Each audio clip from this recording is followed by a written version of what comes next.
My name's Rigel Thurston. I am the organizer for Austin Community Living. And in a nutshell, Austin Community Living exists to educate, encourage, and connect people who are interested in figuring out what it means to live a life of community and how to live that life within a culture that tends to isolate and disconnect. And I'm also in the real estate business, and this group, Austin Community Living, was birthed out of kind of a struggle to connect my livelihood with my values, my core values. And one of my issues was the idea of land ownership being the thing that I place my hope in. That in my opinion, I got to a certain point where I no longer believed that the institution of land ownership was the way a human being ought to relate to the cosmos. And so I started this discussion group / website to kind of figure out how to dwell on this earth within the context of the laws and the American way here. Two kind of fundamental principles that came out of this discussion group. The first one is this idea that comes out of kind of the agrarianist movement. Wendell Berry is a pretty strong voice in this movement, and there's this idea that there's a reciprocal relationship between the connection we have with our food and the connection we have with each other, and that as the relationship with our food has become fragmented and disconnected over the last 100 years, specifically the industrialization of food has affected our families and our communities. And agrarianists will argue that as we draw closer to our food and that relationship becomes less fragmented, so will our communities and families. And it's not like community just happens, but there are so many things kind of stacked up against us that it's difficult to even know our neighbors. For example, our economy, in a way, is trying to keep us isolated and divorced from each other. The less we rely on each other, the more we rely on professional services, institutions. We need more couches, more televisions. So if every person is their own individual little satellite with everything they need around them, then the economy goes, yes, we support that. So the other principle that has come out of these discussions is that for a community to sustain time and tribulation, if you will, there needs to be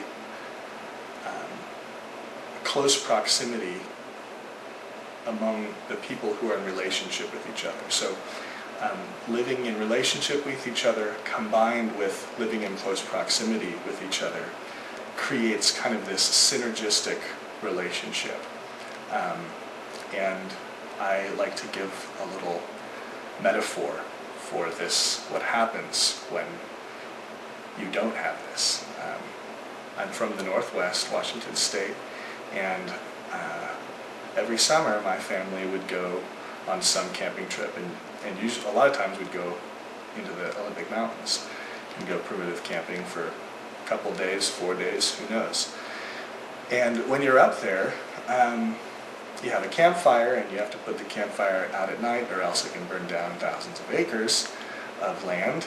And the way to do that is, if you don't have a fresh stream going right by your campfire in a bucket of water to put out the fire. The method for putting the fire out is to spread the coals apart, because each coal by itself doesn't have the heat to create fire.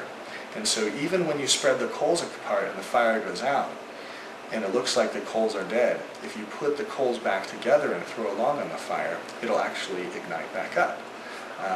And I believe that that is an apt metaphor or analogy for what happens when humans live close together. That there's that kind of spontaneous, synergistic relationship that creates beautiful things.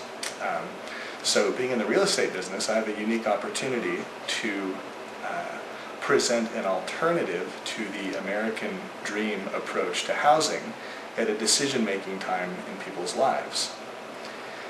And the way that I would define the American dream approach to housing is to see the house primarily as a financial investment and a temporary place on a path to whatever that dream home is. You hear the word dream home thrown around a lot,